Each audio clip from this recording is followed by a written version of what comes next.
When I was 12, my grandmother came to live with us. She wasn't ill, but at 89, my mother didn't want her living alone anymore.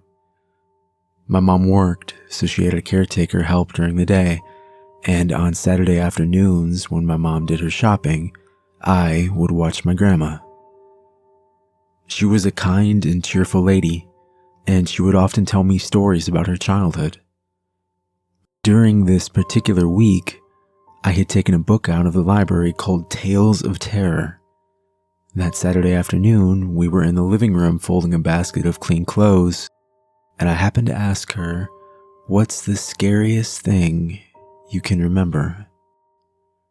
She paused and sat back in her chair. "Well," she said, "when I was a girl, a little older than you, we lived in a small village. The only thing remarkable about it was the Abbey, about 4 miles outside the town, up on a hill. No one knew exactly how old it was, but it looked like it had been there forever. An order of nuns had taken up residence there, and with the help of workmen from the village, they had begun a restoration.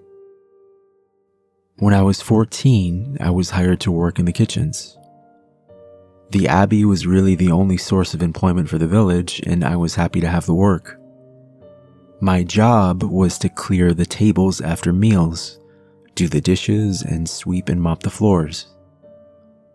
Most days, I would quickly finish the dishes and use my sweeping as a reason to explore.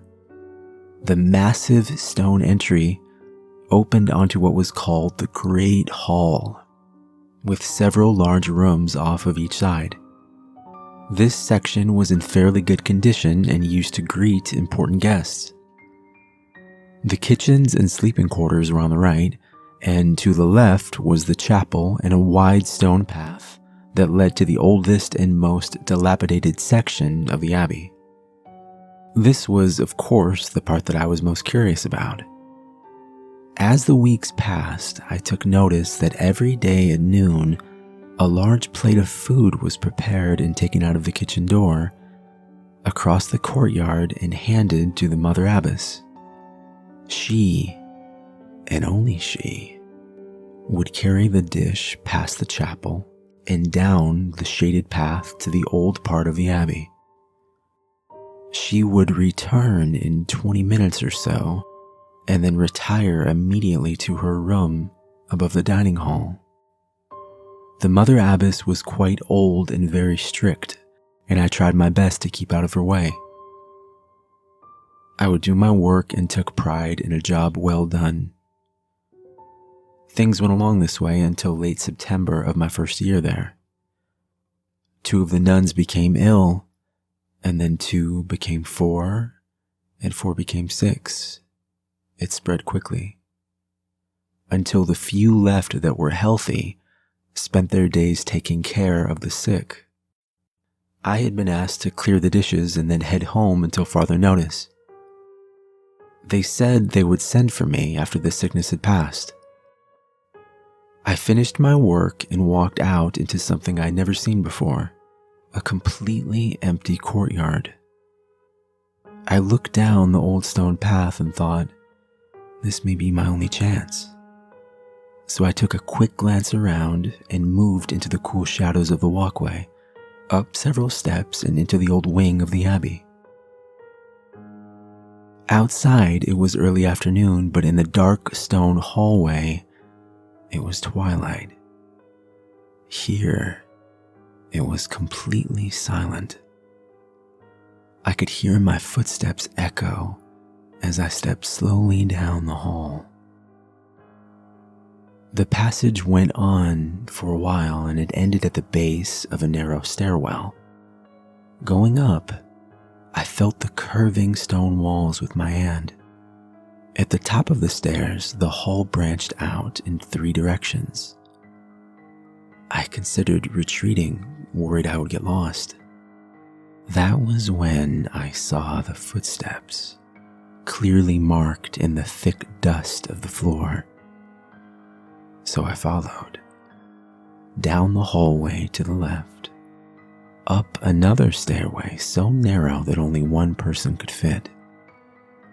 At the top of the stairs, there was only a landing with 2 heavy oak doors on either side, directly opposite each other. The doors each had a small barred window about 12 inches wide. That was when I heard the whispering. It was a constant volley of words, spoken with urgency.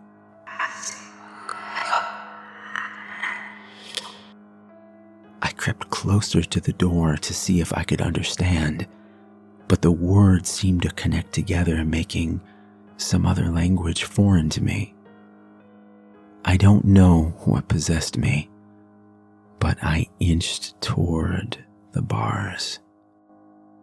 I had to see what was inside. Peeking through them, I saw only darkness.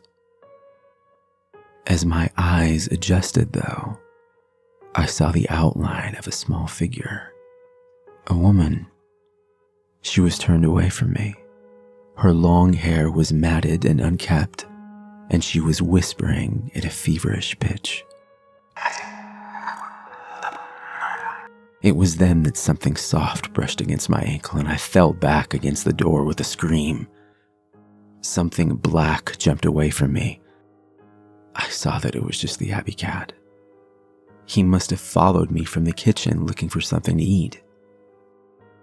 Standing back up, I brushed the dust from my clothes, and then I noticed the whispering had stopped. I turned around slowly and saw her face was just inches from mine. Her eyes were solid white, and I was so close that I could see tiny red veins running through them. She must have been blind, but it wasn't just her eyes. Before I fainted, I saw that she was grinning at me, and I heard her whisper 3 words.